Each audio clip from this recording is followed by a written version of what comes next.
cha Demokrasia na Maendeleo Chadema chini ya mwavuli wa Umoja wa Katiba ya Wananchi Ukawa, Edward Lowassa amewahakikishia wakazi wa mkoa wa Geita kuwa atasimamia wachimbaji ili waweze kupata maeneo ya uchimbaji, lengo likiwa ni kuhakikisha rasilimali iliyopo ya dhahabu inawanufaisha kwanza wachimbaji wazawa.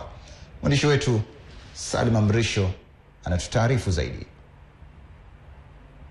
Mheshimiwa Lowassa amewasili mjini Geita na kuzungumza na wananchi wa Geita. Amesema kuna vipaumbele kadhaa ambavyo atavitilia mkazo. Baadhi yake ni kama elimu, afya, bila kusahau kundi la wachimbaji ambao wengi wao mkoani hapa wanategemea uchimbaji kuendesha maisha yao. Lakini kwa nini nataka urais? Nataka urais kwa sababu nimechoshwa na umaskini.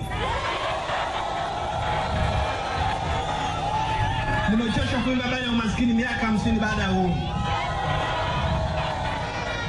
Nimechoshwa na mlo mmoja wa dola milioni 3. Nimechoshwa na badala ya ng'ombe 2 ng'ombe 10. Nimechoshwa badala ya mbuzi 3 mbuzi 20. Na baba ataka kutuambia umaskini si amri ya Mungu. Ameongeza kuwa mapokezi ya Geita yamemfanya kuwa na imani ya kuwa atampa nafasi aweze kuongoza nchi ya Tanzania kwa uadilifu na mabadiliko ambayo Tanzania watajivunia. Sasa wachimbaji wadogo natoa maelezo yafuatayo. Nimeshatoa mahali pengine. Kuna malalamiko mengi juu ya wachimbaji wadogo. Wananyimwa maeneo, wanadhulumiwa na kadhalika.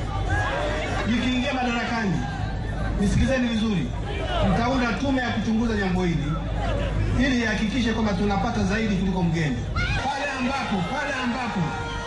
ambapo mkataba umempendelea mgeni, nitafutilia mbali na kwanza upya.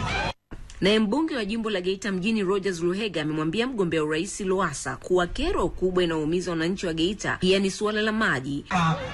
Mpaka Shinyanga, wananchi wa Geita, Mheshimiwa Rais, mpaka leo tunastaafu, tunakufa kwa kiu, tuna magonjwa ya tumbo na minyoo, amiba 70% wana Geita, kwa sababu hatuna maji safi na salama. Mpaka leo hatuna maji ya bomba.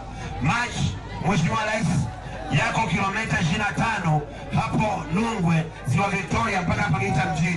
Hata hivyo, wananchi wametakiwa kutambua mabadiliko ya kweli yapo ndani ya Ukawa endapo watafanya maamuzi sahihi. Salima Mrisho, Star TV, Geita.